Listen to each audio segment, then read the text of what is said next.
Assalamualaikum warahmatullahi wabarakatuh. Alhamdulillahilladzi an'ama 'alaina bil iman wal islam. Asyhadu an la ilaha illallah wa asyhadu anna Muhammadar Rasulullah. Amma ba'du, sahabat-sahabat sekalian dimanapun berada yang sangat saya hormati dan saya muliakan, yang mudah-mudahan senantiasa berada dalam rahmat Allah Subhanahu wa taala. Bertemu lagi dengan saya Al-Fakir Muhammad Zainuddin dalam kajian metode belajar membaca Al-Qur'an dari awal ataupun dari nol besar. Alhamdulillah, beberapa hari yang lalu kita telah belajar sampai huruf fa ya. Kita sekarang akan lanjut pembelajaran kita, yaitu masuk kepada huruf berikutnya, yaitu huruf la. Huruf la. Nah, biasanya kode apakah yang dipakai untuk menggunakan huruf la ini? Ketika lupa, biasanya saya menggunakan kode la lampu.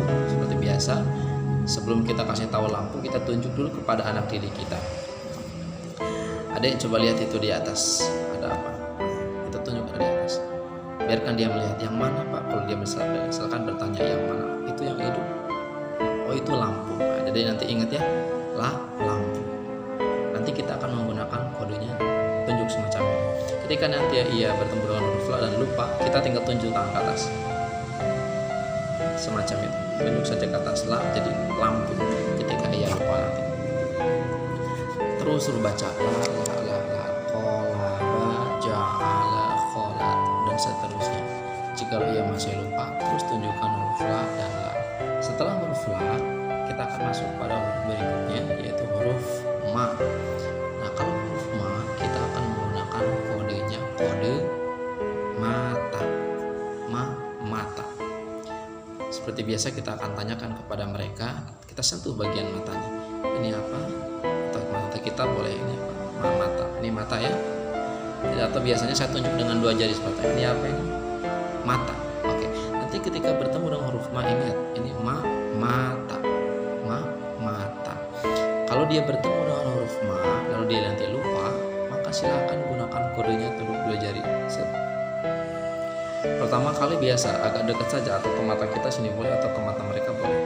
Nanti lama kelamaan tidak perlu bersentuhan juga, tidak apa-apa, cukup tunjukkan dua jari. Nanti mereka akan ingat mata. Ma jarinya dari mata. Nah, itu ketika huruf bertemu dengan huruf ma, menggunakan kodenya kode mata. Setelah huruf ma, kita akan bertemu dengan huruf na. Kalau huruf na, biasanya saya menggunakan kodenya nasi. Jadi saya tanya dulu, adek kalau di rumah kalau makan suka sama apa? Sama nasi. Makan sama nasi ya? Ya, bukan sama batu kan? Bukan. Ya, sama nasi. Nah, ini nasi. Makan nasi. Makan nasi. Jadi ketika nanti ia lupa bertemu dengan huruf na, lupa bunyi huruf na-nya, kita gunakan kode suara. Makan nasi. Makan kodenya. Makan nasi. Terus semacam itu. Kalau misalkan huruf yang belakang lupa lagi, silahkan dijigjag seperti yang sudah. Huruf la nanti lupa, jigjag huruf la menggunakan kodenya. Nanti misalkan ma yang lupa, silahkan dijigjag ma. Terus semacam itu sampai ingat. Dari awal dijigjag, nanti ke bawah nadofa, nagosa, to'ana. Huruf apa saja yang mereka lupa, silahkan sebutkan atau tunjukkan huruf itu berulang-ulang kali sampai mereka agak ingat setidaknya lah, semacam itu. Nah, setelah huruf na, yaitu huruf wa. Kalau huruf wa ini biasanya saya menggunakan kodenya wadah. Bagaimana cara mengingatkannya? Tanyakan kepada mereka.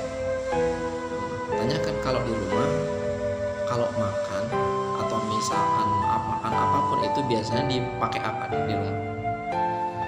Biasanya nanti mereka jawab pakai piring atau pakai mangkok. Nanti kita arahkan pakai wadah kan? Kalau nggak pakai wadah nanti tumpah kan? Iya, pakai wadah. Nah, ingat, wadah itu bentuknya gimana sih? Bulat kan ya?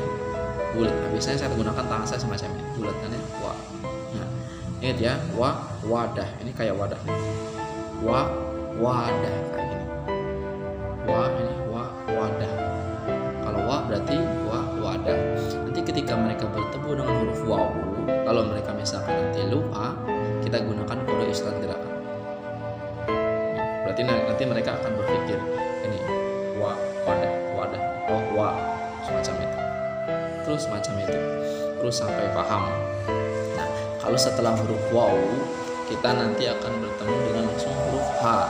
Kalau huruf H seperti yang sudah apabila ada huruf yang sama meskipun tidak serupa dalam makhrajnya, seperti huruf H ini sama dengan huruf H yang sebelumnya, maka kita bisa menggunakan kode yang sama, yaitu di pertemuan kita di awal atau yang kedua kita menggunakan kode H itu dengan menggunakan halis. Nah, H besar ini pun kita gunakan kodenya kode halis. H sentuh halis, kita sampaikan saja H ini H halis sama dengan H yang satu lagi, tunjukkan sama dengan ini ya kodenya ya. Kita samakan, misalkan kita tunjuknya ini huruf apa, huruf H. Nah, H ini juga sama dengan ini, kita samakan, kita kasih tahu kepada mereka ini H sama dengan H kecil, H halis kodenya sini, H halis. Nah, semacam itu kita samakan saja. Jika nanti muncul pertanyaan juga seperti di awal, kan hurufnya berbeda ya, kita tahu bahwasanya hurufnya berbeda, tapi ingat metode digunakan bukan untuk mempelajari makharijul huruf, tapi untuk mengingat huruf terlebih dahulu. Tapi kalau misalkan ada anak yang sudah mampu atau sudah kita anggap bisa mengucapkan makharijul dengan tepat, itu lebih baik disertai dengan langsung. Nah, setelah huruf H yaitu huruf ya, yang terakhir ini huruf ya. Nah, kode apakah yang bisa digunakan? Biasanya saya menggunakan kode huruf ya ini adalah ya, yakul, minuman yakul. Nanti kita tanyakan sama mereka, Ade tahu nggak yakul? Tahu. Pernah nggak minum yakul? Pernah. Di mana biasanya beli yakul? Di toko atau di mana, di warung dan lain sebagainya. Ya, pernah minum yakul ya? Iya. Pastikan dulu mereka memahami yakul. Setelah itu nanti kita baru ingetin ini ya, yakul, ingat ya, yakul, apa? Yakul, oke, yakul. Nanti ketika ia membaca huruf ya, misalkan do ya ro do haya zayana, misalkan nih do ya ro, misalkan di bagian ya-nya udah lupa, maka kita kasih kodenya, kode suara minum yakul, minum yakul. Kita cukup menggunakan kode suara minum yakul. Misalkan mereka masih belum ngeh juga ya, kita kasih ingat dulu minum yakul, do ya ro, do ya zayana saya go, dan seterusnya. Misalkan nanti udah di bawah di bagian ya daya, misalkan mereka nanti lupa ya-nya lupa lagi, nah kita kasih ingat lagi minum yakul, semacam itu. Itu nanti ketika mereka bertemu dengan huruf ya, itulah kode yang bisa digunakan pada huruf ya. Mudah-mudahan ini bisa bermanfaat. Bagaimana kalau misalkan dengan kode huruf, kan ada huruf hamzah ya, yang kalau orang Sunda disebutnya itu alif rengkol lah, bisa disebutnya. Nah, kalau itu nanti kita akan sambungkan di pembahasan kita yang lain, kita akan sambungkan dengan yang lainnya, bagaimana atau bagian dari manakah. Mungkin pembelajaran kita sampai sekian. Insya Allah besok kita akan masuk ke